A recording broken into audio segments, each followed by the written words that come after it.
Well, welcome back to Anthropology.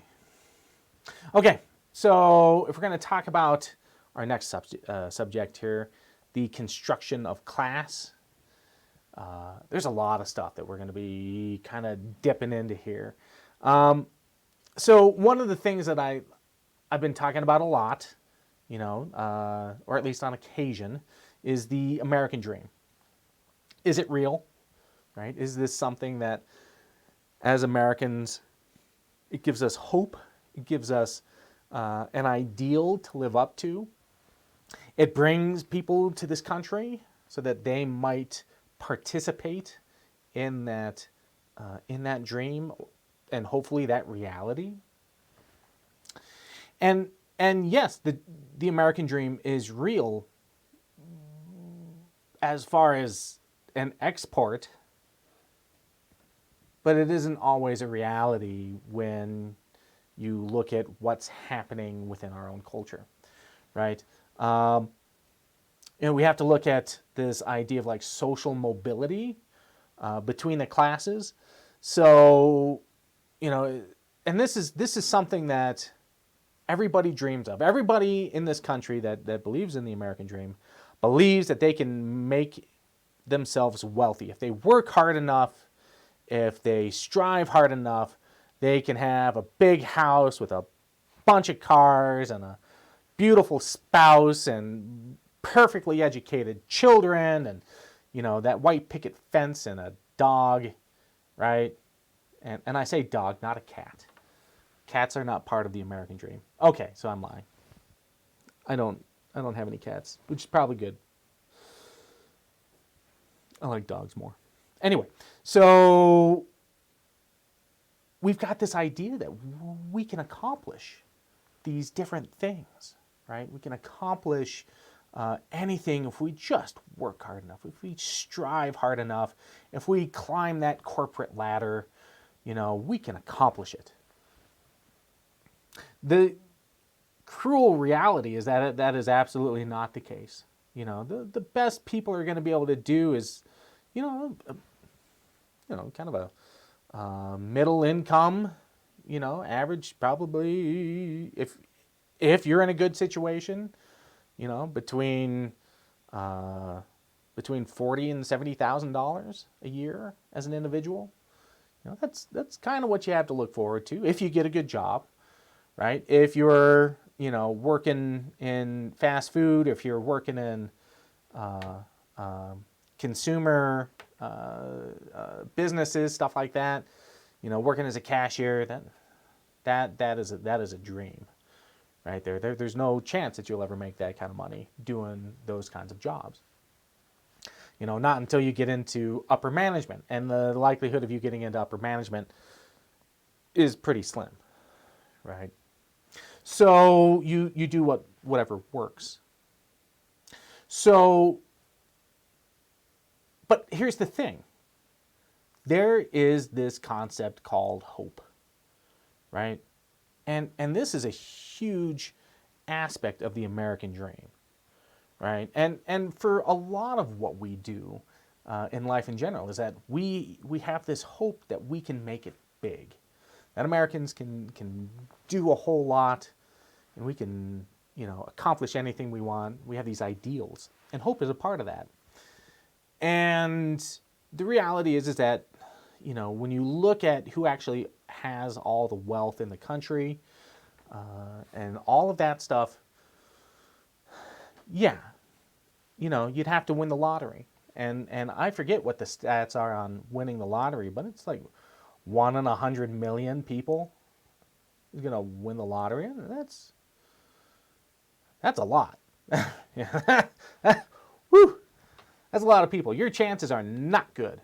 I've been playing the lottery for years, and I've never won a single dollar, not one. But I have hope. Maybe one of these days I'll hit the jackpot, right? And I'll become rich. Not wealthy, I'll become rich. And then I can retire early and all of that great stuff. So I'm going to keep playing that lottery, right? Anyway, so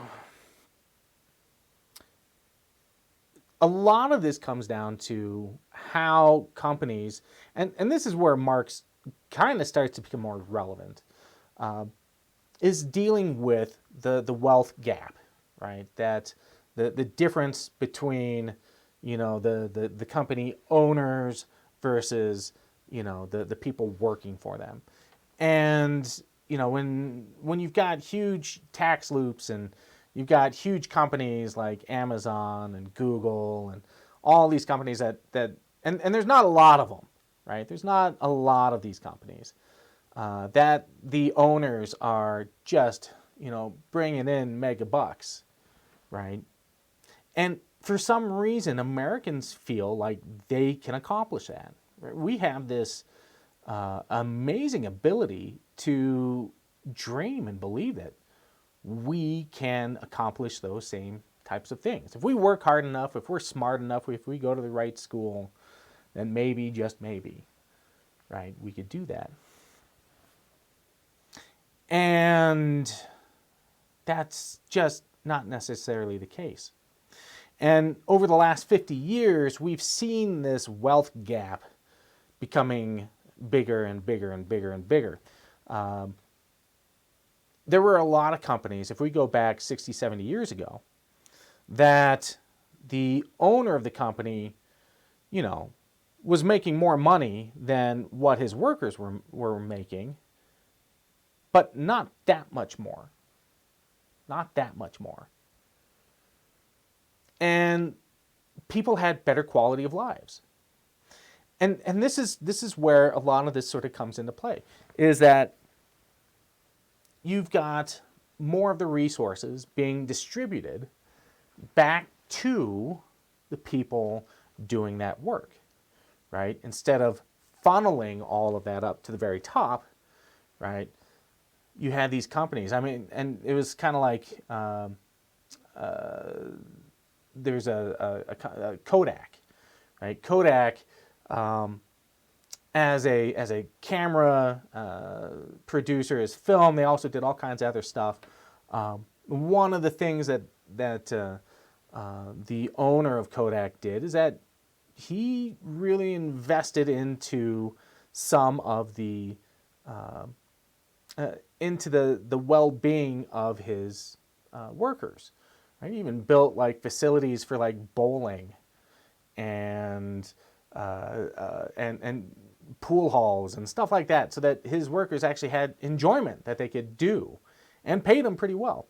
There were other issues with Kodak, but this idea of making the lives of the employees better, instead of looking at how much money, the owners can actually get, or the stakeholders, right? And this is where we start seeing a lot of issues when it comes to wealth start to change, is when companies became public, right? When you could buy into a company and you expected to make money off of that company, right? I'm going to buy a portion of this company, and so I expect my investment to rise up. And when that started to happen, we start seeing the money that was originally being redistributed to the general workforce starts drying up a little bit, right? Because now these investors want to see more of that money come towards them. So the numbers that I have here, these are pre-pandemic. Okay, these are pre-pandemic numbers, and guaranteed these numbers are going to have risen. Without a doubt, these numbers have gone up. So let's take a look at some of these numbers. So we've got 43 million people in this country that are living in poverty. Right? They're living in a state of poverty. What does that mean? It means that as an individual, you are living with less than $11,000 a year. And if you've got a family of 4, that's about $24,000 a year. That's not a lot of money to live off of, right? And to do that, like here in Denver, I don't think you could. I don't think that you could pay rent or a mortgage, put food on the table, gas in the car, have a car, right? Because God knows it's hard enough to travel in the city on public transportation. Jeez. It's not the worst place, but it sure isn't the best. So it would be nearly impossible. You'd have to have support from somewhere, right? So, and this is also an interesting thing to toss in, and I think I talked about it before, but like, boomerang kids, kids between the ages of 18 and 35 that are moving back home. And it's because it's too expensive, right? Poverty level is increasing, right? There are more and more people that are hitting that poverty line. Already 41 million, and now we've lost, how many millions of jobs? Tens of millions of jobs? Just going to go up and up. And it's going to disproportionately hit people of color in different ways. So if we look at, again, these numbers are if you look at black communities, we're looking at 24% at 10 million, right? So 1 out of every 4 people in the poverty group, who are experiencing poverty are African American, right? That's huge, right? 1 in 4 African Americans are in poverty. All right, let that sink in for a sec. So then you've got, what? What is it? You're okay, buddy. So then you've got the Hispanic community, 21% at 12 million, 1 in 5, right? 1 in 5 is living in a state of poverty. Asian community is doing much better, about 1 in 10, 1 in 11, or yeah, a little bit more than that. So they're going to be living in a state of poverty. And then you've got white, non-Hispanic, 9%. And while if you look at the numbers, right, we got to keep this in context here. There's certainly less white people that are doing it, but there's more white people, right? There's 17 million people. And this is where some people are going to use these numbers in a skewed way. Okay? I've had people tell me, well, there's more poor white people than there are poor black people. Yeah, okay. But the ratio's off, right? And that's where we have to keep things in context, right? There is a ratio of how many poor white people there are, because there's a heck of a lot more white people in this country than there are anyone else, right? And that's where that 9% comes in. There might be 17 million of them, but it's only 9%. So context matters, right? Context really matters about how these numbers are getting expressed and who is in a state of poverty.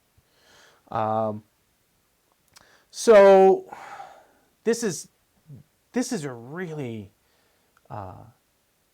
concerning thing to look at, and where a lot of our politicians and stuff like that, they're not either paying attention or they're using their own skewed numbers to perpetuate different ideas about poverty and about racism and about institutionalized racism. I mean, if you watched the latest presidential debate, right? Biden actually brought up institutionalized racism into the subject, and I was sitting there going like, wow, yeah, no kidding, yeah, it's there, right?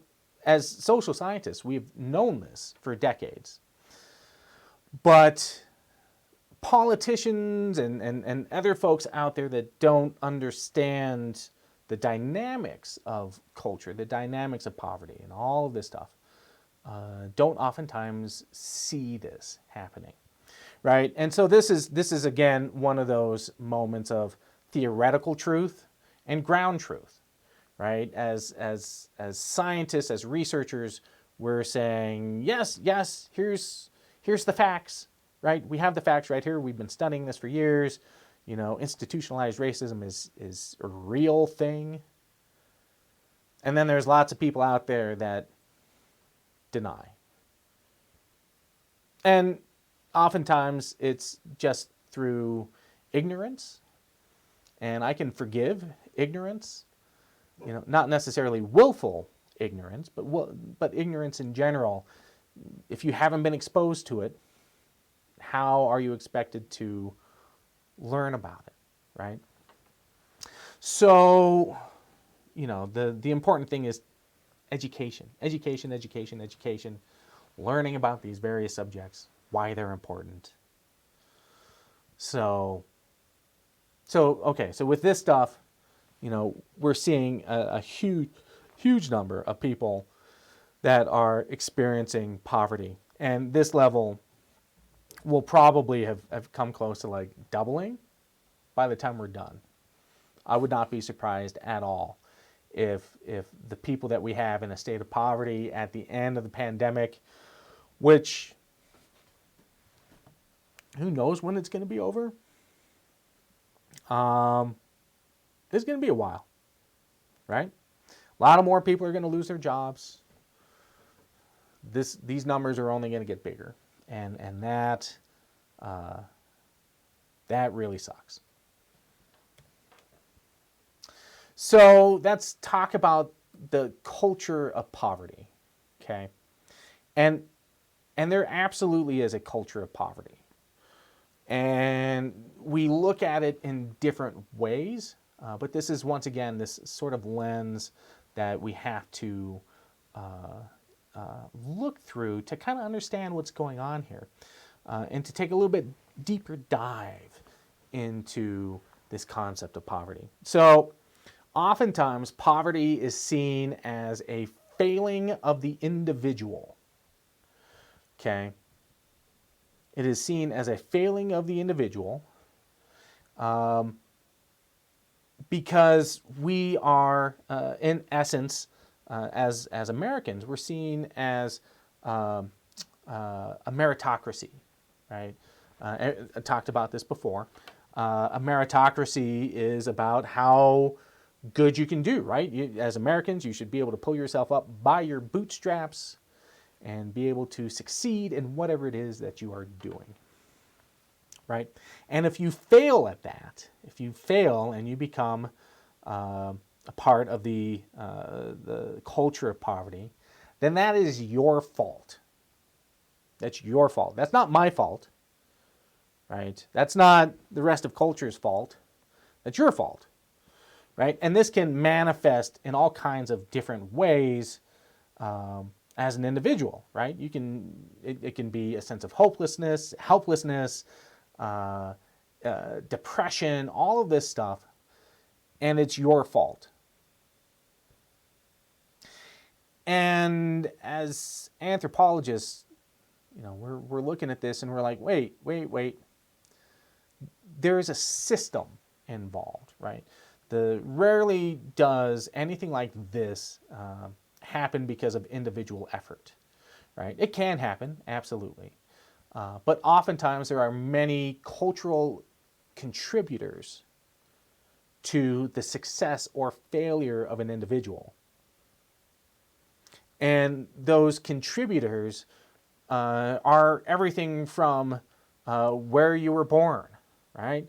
What your race is, what your gender is, what your sexuality is, what your education is, what kind of language do you speak?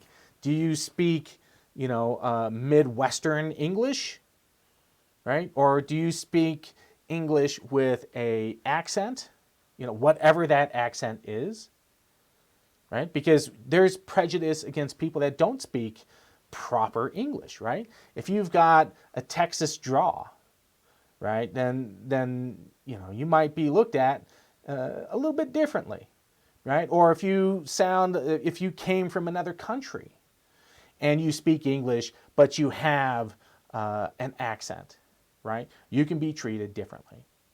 And all of these things contribute to these ideas about culture and about success.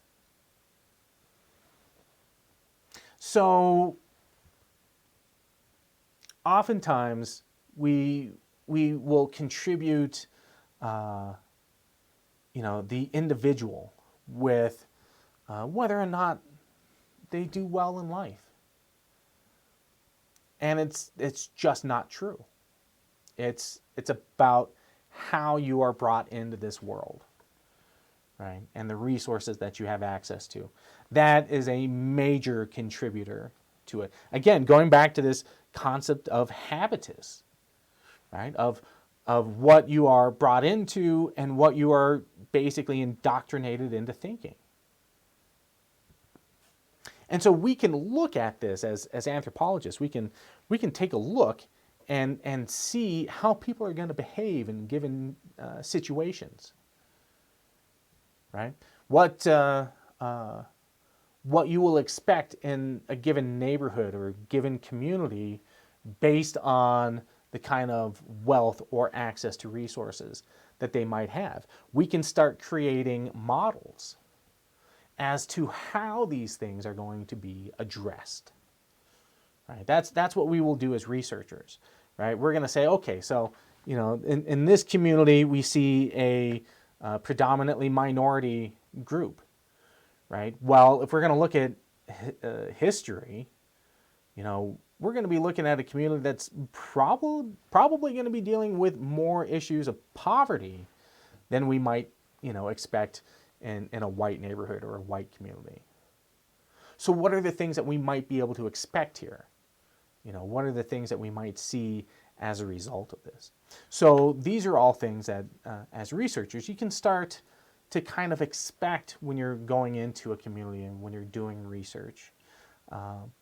Or if you're dealing with just people in general, right? And again, it has nothing to do with the individual capabilities of an individual, right? Of how smart they are or how talented they are.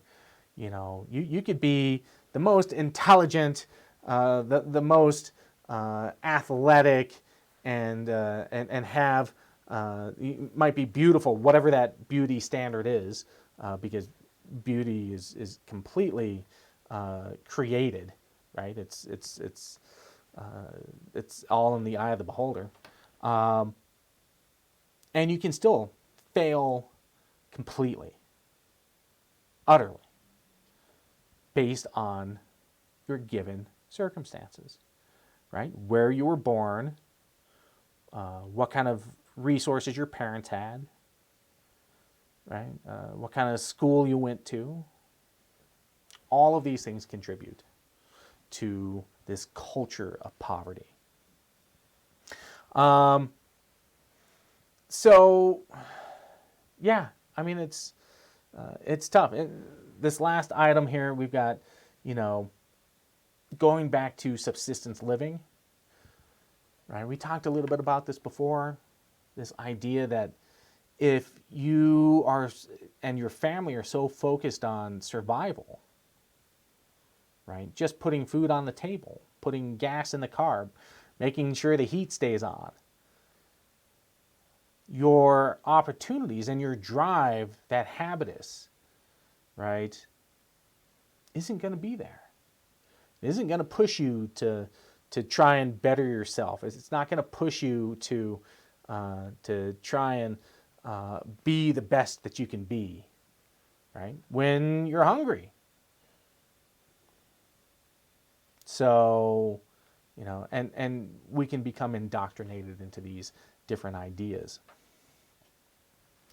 So we have to look for these structures, right? If we're going to research poverty, we have to try and understand what are the contributors to these circumstances, to these conditions, and this all comes down to, again, we've gone over it time and time again, education, right? Jobs, what's available in that given area.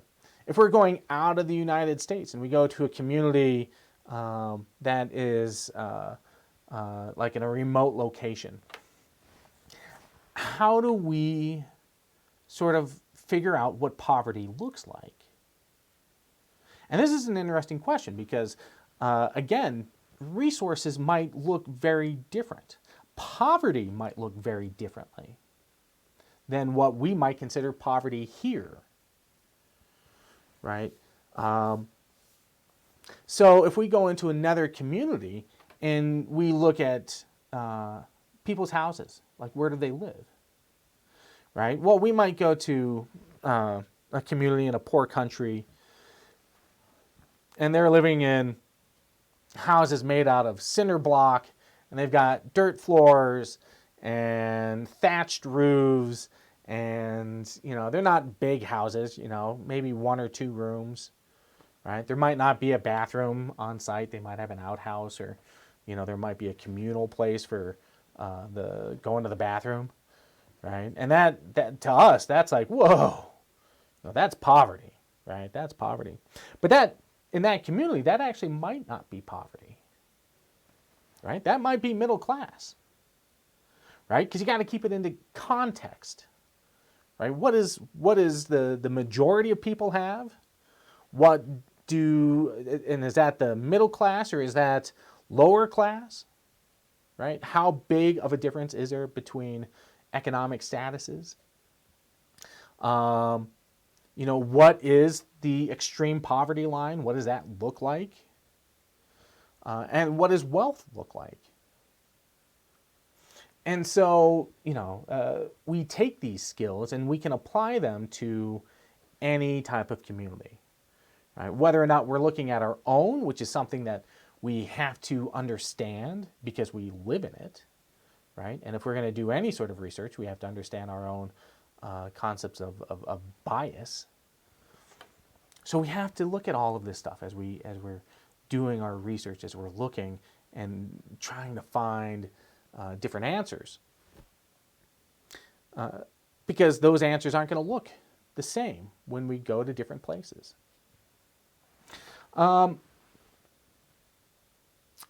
If we look at a community that lacks opportunity, can we change it?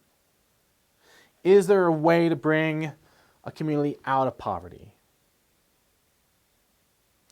And there's a couple of simple and very complex answers to this. The simple answer is yes, right? The simple answer is absolutely. If you want to bring a community out of poverty, you can absolutely do so. Can you do it overnight? Absolutely not, right? You could take a community and give everyone $1 million tomorrow, right? You go into a poverty-stricken community, give everyone $1 million, and there's a good chance within a couple of years that all that money is going to be gone. It's going to be spent. And this has to do with the education of money, right? How to use money. This is one of my biggest griefs with education in general, okay? And certainly with high school and middle school education. Because to be completely honest, and this is my own opinion, some of you might share it, that instead of learning subjects like calculus or algebra, which some people will use, most won't, how do you do your taxes, right? How do you manage money? And by manage, I mean make it, right? How do you go out and do job interviews? When I was in school, I wasn't taught any of these things. So how do you gain access to money? And what happens to people that don't have money and then they come into money? If you look at a statistic of how many people who win the lottery go back to being poor within years, it's insane, because most people do. And it's because most people never learn how to manage money, right? So just throwing resources at a community, at individuals, doesn't work, right? It might better the lives of everyone there, which is true, because you might gain access to newer stuff, better stuff that can improve your lives, yes. But in the long run, does it benefit? And generally, no.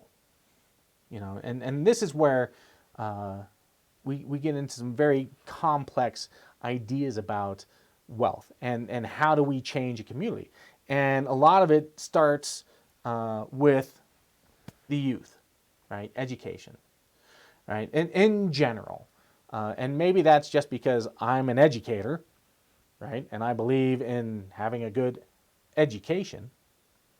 That if you are going to change people, you need to teach them young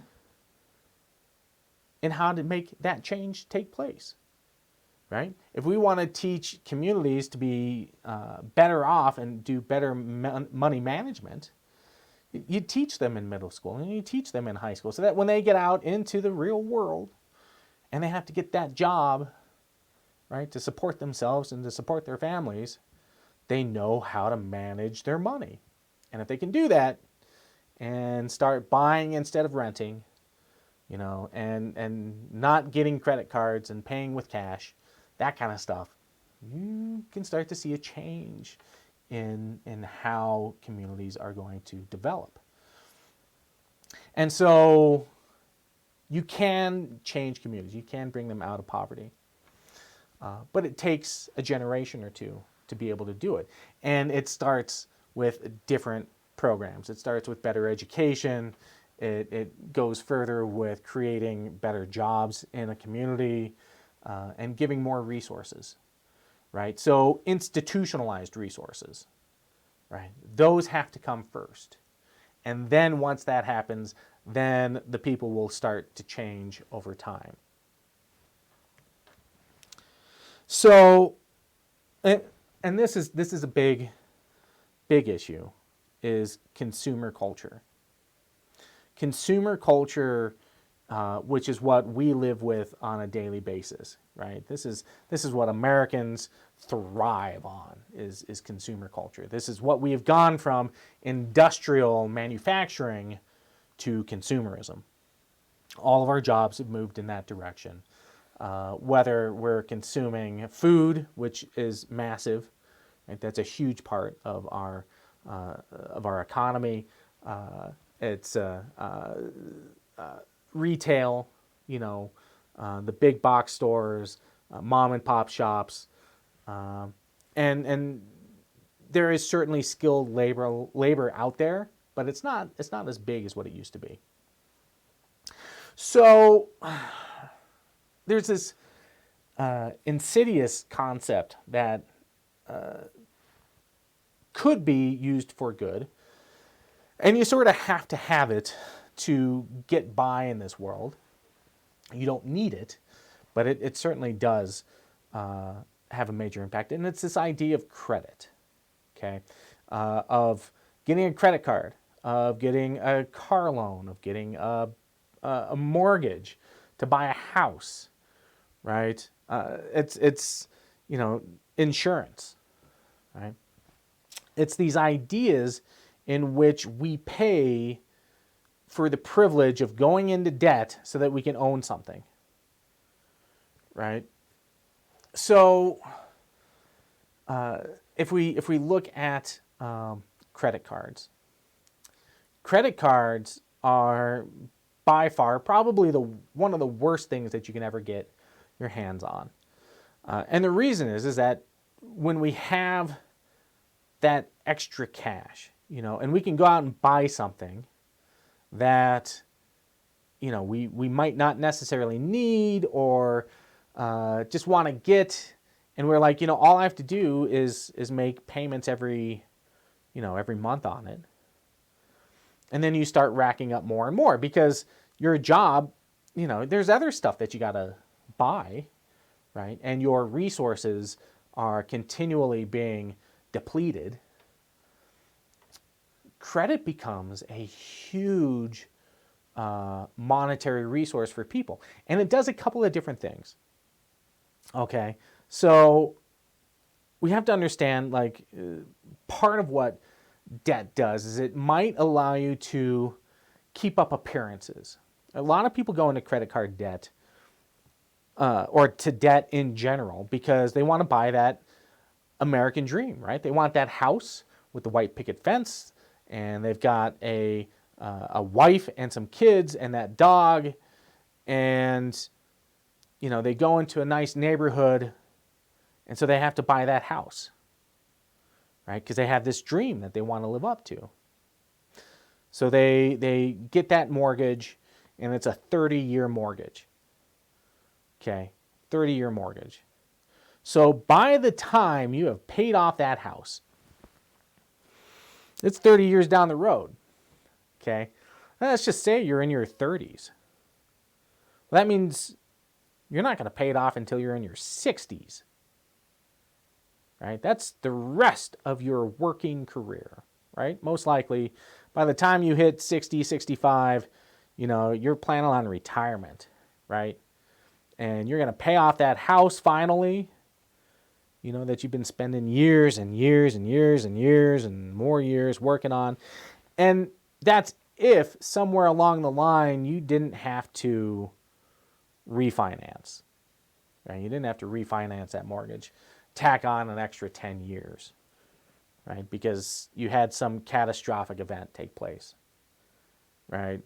You had health issues, or you had a ruptured sewer line, and that cost an extra $20,000, right? Or something happened, right? And so you had to take out a second mortgage on the house, right? Or refinance, or max out all your credit cards. And you can do this and appear, absolutely normal. Your neighbors may never see that you are neck deep in debt. In fact, more than likely, your neighbors are also neck deep in debt, right? We're getting to a point in this country where, you know, not a lot of people actually own their homes. The bank owns it, right? The bank actually owns your home, and you're just making payments on it. And if you default on those payments, right, they can come and take your home. And this is something that we're looking at right now as a country. You know, what happens when banks are allowed to collect on these defaulted loans? That a lot of people, they haven't been able to pay their mortgage and out of a job, right? And it's, you know, when there's, you know, 10 or 20 million people that are looking for jobs, there's not a lot available, right? So, you know, you can go into debt, you can keep up with the Joneses, but it changes that poverty line. You might live in a middle income neighborhood, right? A nice neighborhood, and you might have like a relatively new car, and you might have, you know, like a nice computer, but all of this stuff could be financed, right? And the majority of your paycheck could be going to paying those bills. And when you think about how much money you actually have versus what you are paying out, and that's not even get into student loans. Good Lord. You know, holy mackerel. You've got hundreds of thousands of people that are, or hundreds of thousands of debt. You know, it's not that hard to get that deep. So debt can be a masquerading aspect of poverty. You might be in a situation where you look like you're living that middle income dream, right? Or Yeah, uh, and live in that nice neighborhood, and send your kids to the to the pretty good school. But you could be up to your eyeballs in debt. And what happens if you have that one thing, that one event that pushes you over, that you just can't afford, right? Where your savings might not be there because you've bought a house, bought a car, financed your computer, paying off that cell phone, paying off student loans, then you got credit cards. You might be living in a state of poverty and not even know it. And then this affects people differently, right? We're just talking about debt here, but debt affects people in different ways, right? If you're a woman coming into the workforce, the likelihood of you owning more debt than a man is probably true, right? Because a lot of times you're probably dealing with kids, right? And a lot of times if you're a divorced woman, you're probably the primary caregiver for those kids. Even in general, even if you are married, you're probably the primary caretaker for those kids. And that can have a huge impact, and the expenses for having children is astronomical. We're not even talking about medical debt, right? Getting insurance. Do you have access to good insurance? Because if you don't, and you end up having a kid, or you end up getting hospitalized for some reason, that debt can be absolutely massive. Absolutely massive. So it affects people differently. Predatory loans, right? And Colorado, I think, passed a law in the last few years dealing with paycheck loan companies. Paycheck loan companies are devious, right? Predatory lending. The idea is that you don't have any cash and you need it, and you've got a job, right? But I need money like right now. And so you basically go in and say, hey, I need like $300. I need $400. I need $1,000. And here's some pay stubs. And can you give me some cash? And they're like, yeah, but I'm going to charge you like 20% interest. And you're like, cool, whatever, I can pay that back quickly. That 20% interest is a lot of money, right? And can be devastating on someone, especially if you don't get out of that rut, and then like a month later, you're still paying off that original debt and you're like, I kind of need more money. And they're like, yeah, no problem, but we're going to hit you with 20%. And you see where this goes. All of a sudden, you owe more and more money that you're trying to pay off, but you're not getting there yet, right? And so a lot of people are going deeper and deeper and deeper and deeper into debt with these predatory loaning companies that you don't have to have good credit, right? In fact, if you're going to a place like this, you probably don't have good credit.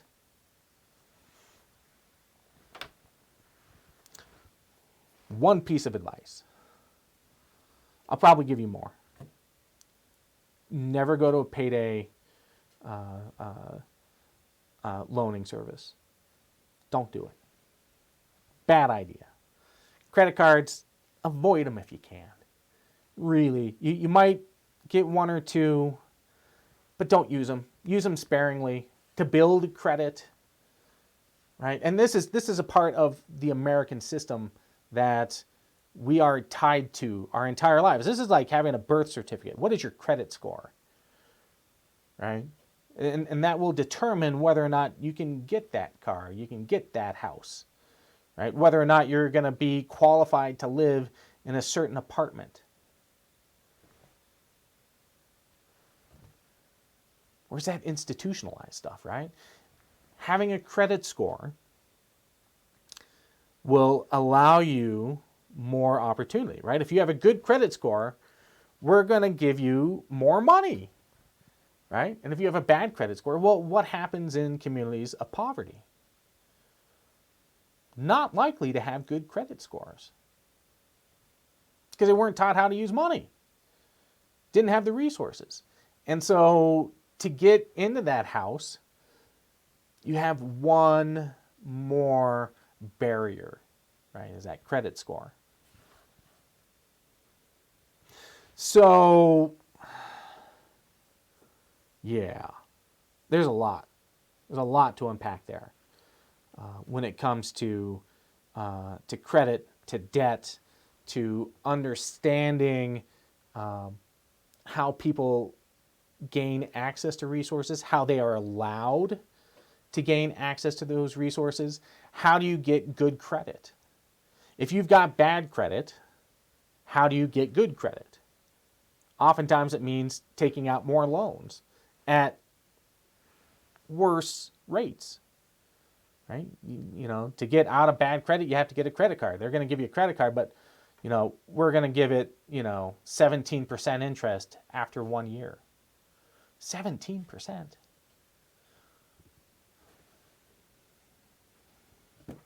So how those resources are distributed, how you gain access to those resources is super important to understand and very, very important to try and figure out as we're looking at our own society, right?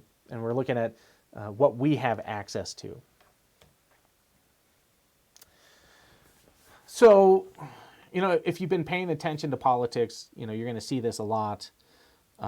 You're going to see Bernie Sanders is always talking about this kind of stuff. 2% of the world's population own like 50% of everything. I mean, that's a lot. That's a lot of resources for 2% of the people. 20% of the population, including that 2%, own 75% of that wealth.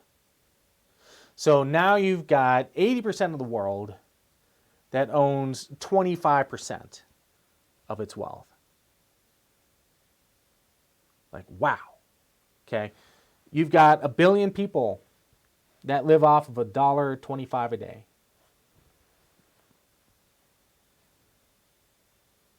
I mean, that's insane.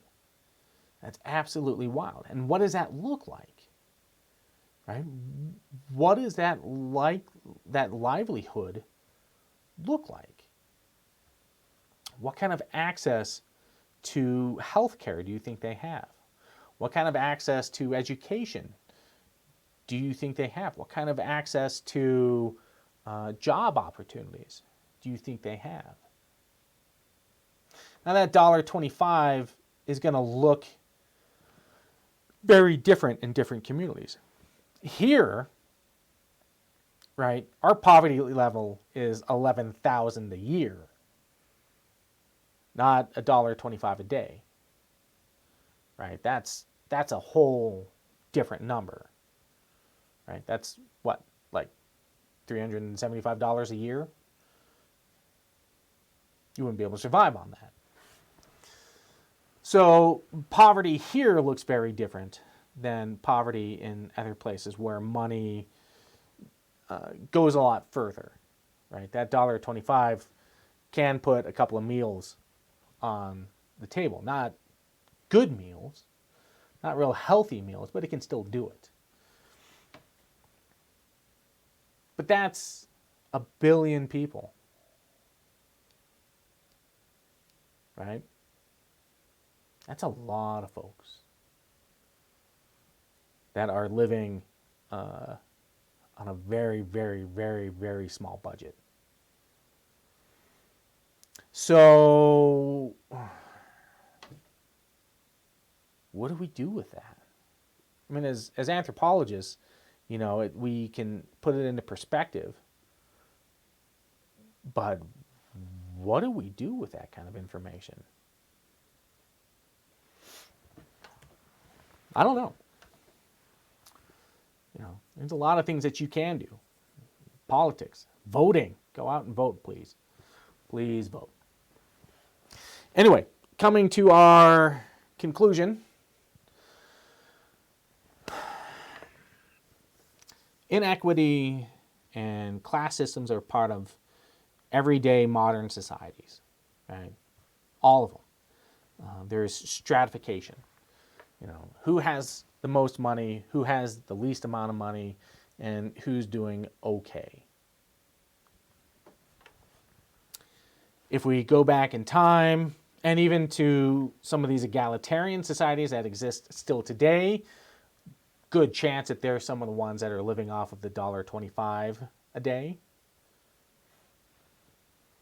But you have these egalitarian societies that share their resources and benefit from everyone else's sharing. And it doesn't necessarily matter how much you put in. You might put in more, you might put in less, but everyone benefits. And everyone benefits from creating those shared alliances too, with other communities. And this is how we did things as a species for a very, very, very, very, very long time.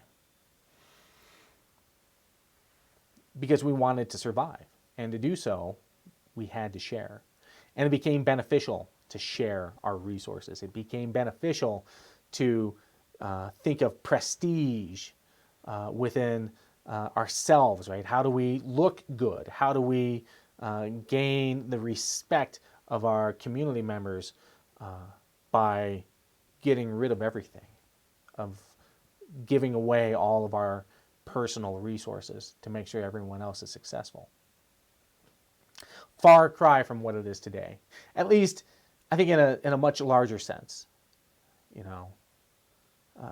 but we still have these ideas of reciprocity, right? We still have these ideas of redistribution, the potluck, right? Doing paying our taxes, right? That's one way that we help everyone else in the country. Birthday parties, weddings, right? Giving gifts. These are all different ways that you can contribute to your community members and expect contribution back when it's your turn to have those events.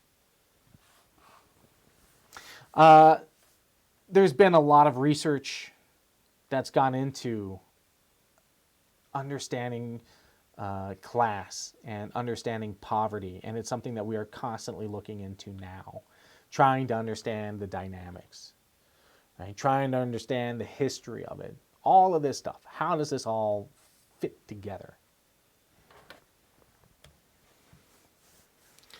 Poverty can be directly related to race and class and language and gender identity, to all of these different things. They all fit together, right? All of these things come together and form where poverty can affect the most people.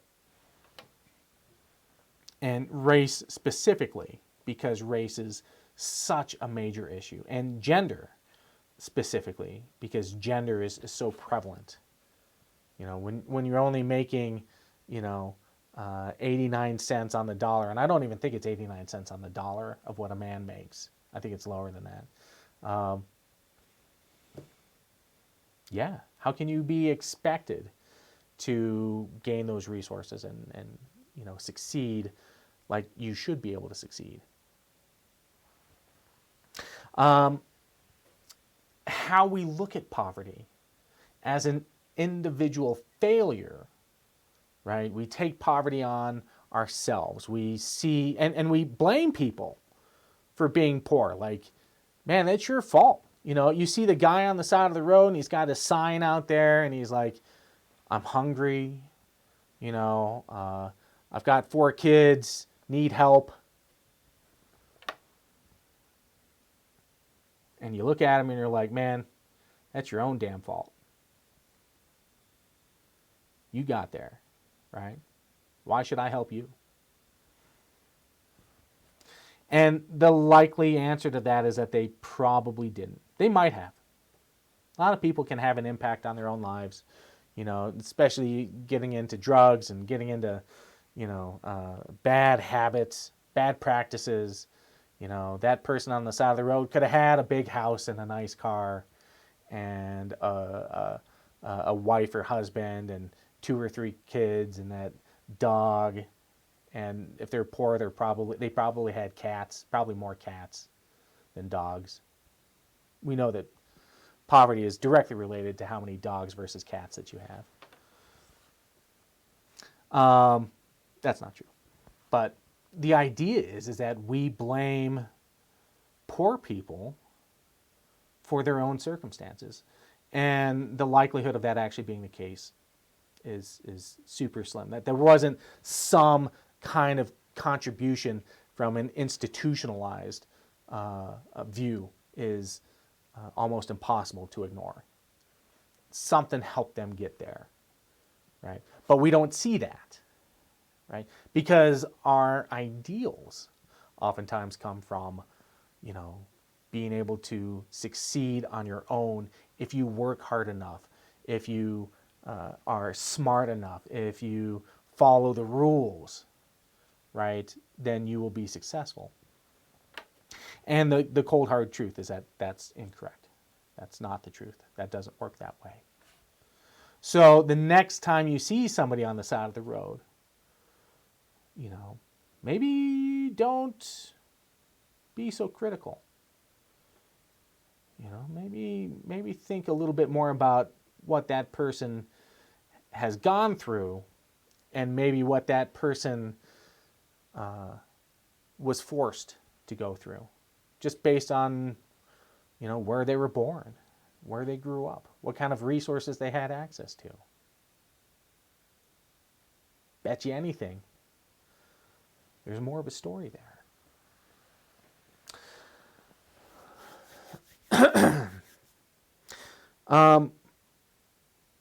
Changes in class, changes in poverty or expressions of poverty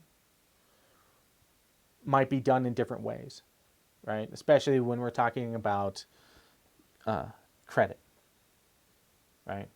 And we're talking about, getting that mortgage, getting that car loan, having those credit cards, paying off student loans, all these various things that can kind of start dragging you down. And when you've got all those things and your paycheck is looking slimmer and slimmer and slimmer, right? And then you got to go into more debt to pay off your other debt. You can see the problem. So credit can be hidden, right? Not credit. Poverty can be hidden. Poverty can be behind this level of debt that is being induced, even if you're not, showing poverty, right? Because you might be living that suburban lifestyle, right? You might be living that middle class, pretty nice car, good house, right? All those things that, middle class people have. But secretly, you're, swimming in debt. You've got a pool in the backyard, and instead of filling that up with water, you filled it up with debt, and you need a life preserver to go into it, right? So, big time issues. Avoid debt at all cost. I absolutely encourage you to finish, college. You going to school to get a degree, whatever that degree is, you need to do it, and that'll help you. But if you can avoid taking student loans out, if you can avoid taking credit card debt out, if you can avoid doing that, if you got to borrow money, if you've got parents that'll give it to you, take it. you know, because at least when you give it back to them, it'll actually help them and help you eventually when they die and you get their stuff, right? Morbid to think about, but that's how we pass on our resources, right? The number one way that Americans pass on resources is through like home ownership. And we get it from our parents, and we get it from our grandparents. So if you can, avoid taking out any debt as possible. If you want to buy a car, get the car you can afford, probably not the car that you want, you know, but you won't be swimming in debt. And that's really nice to be able to do. And then to understand the difference between the haves and the have-nots, right? And what that looks like and how we cheat it, right? You've got money, you've got access to resources, you've got education, you have the habitus of being that you can accomplish anything, that, you know, this education that you're getting, you can put to use, right? And you can travel and you can have access. You might know multiple languages, but you know you'll succeed. You've been trained and told from a young age that you will succeed. And if you believe that, you're willing to take those chances. And if you do fail, well, that's okay too. Because failure is just, you know, you just got to back up. If you're on a highway and you get off on a side road and that's a failure, you're like, well, just go back to the highway. Back onto the road to success. Right? And you'll find success. But they're taught that from an early age. And that's a huge difference between wealthy families and poor families. Is wealthy families are like, you will succeed. We succeeded. You will succeed too. Because we have the resources. And we're going to send you to the best schools. And we're going to introduce you to other successful people. Right? And they're going to provide those resources. And education is a huge part of that. That's why college is so important. You know, not only are you going to get the knowledge, but you're also going to have the network.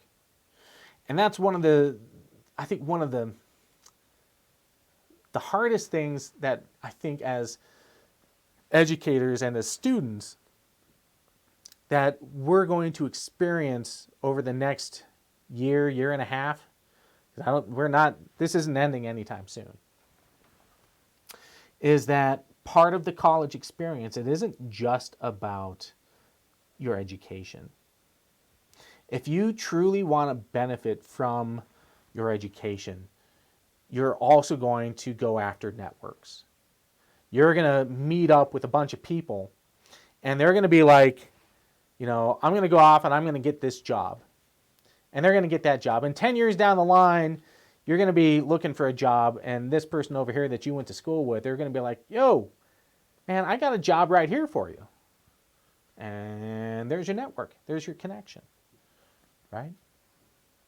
And making those connections with your teachers, your faculty members. Right? The jobs that I have gotten as a professor is because of my connection to my previous professors. Right? They helped me get the position that I'm in now. So you make those connections. And down the line, when you're like, you know, man, I need a job, and all of a sudden you're like, let me go through my network. My college people, the people I went to school with. It's a good network to have. And unfortunately, because we're not in classes, we're not face-to-face, we're not having that connection where, you know, we can hang out after class and have discussions, and you don't form like study groups where you can get together and, you know, eat pizza and drink beer and do whatever else study groups do. Those connections aren't being made. And I think that's probably the worst thing about what's happening right now as far as education is going within the college level. It's not about education, right? Going to college isn't just about getting a degree. It's about making connections as well. So, there's other ways that you can do it, but it's not easy, right? It's not easy to pull off. So this is one of the trials that we're going to be living with as a society, as for the next year and a half, as we're coming out of this and then reestablishing our normal lives. Going to be interesting. As an anthropologist, despite the fact that we're all going through absolutely terrible times, I am positively fascinated with what's going to happen. Right? Absolutely fascinated with how not only our society, but worldwide, people are going to react to this. Right? Whether they rebound or not is going to be a very interesting thing that we're going to have to deal with. On that note, that's the end of the lecture. Remember, for the discussion, I want you to talk about other ways that we redistribute our wealth. Right? What are some ways that we have something and then give it away, or do we gain something from someone else? What are different ways that we do this? And then expound upon it a little bit. And then for homework, it's the same thing every week. Reflection paper. What did you find interesting about the lecture? What did you find out about what's going on in the world? What do you think about poverty? How is it relating to the stuff that's going on today? Right? Was there anything that surprised you? So go ahead, do that, and yeah, I hope you have a great week. We're really close to the election. Go out and vote, please. Your vote does count. Take it from the anthropologist that understands how people interact and change things and have a contributing factor to society. Part of that is the vote. So go out and do it. And it doesn't matter on the national side, right? Even if our numbers, don't really matter so much on the big scale, which it does, but the local stuff too, right? The local stuff is what's really important to pay attention to. Read that booklet that came out. Vote on judges. Make sure that you look at the judges.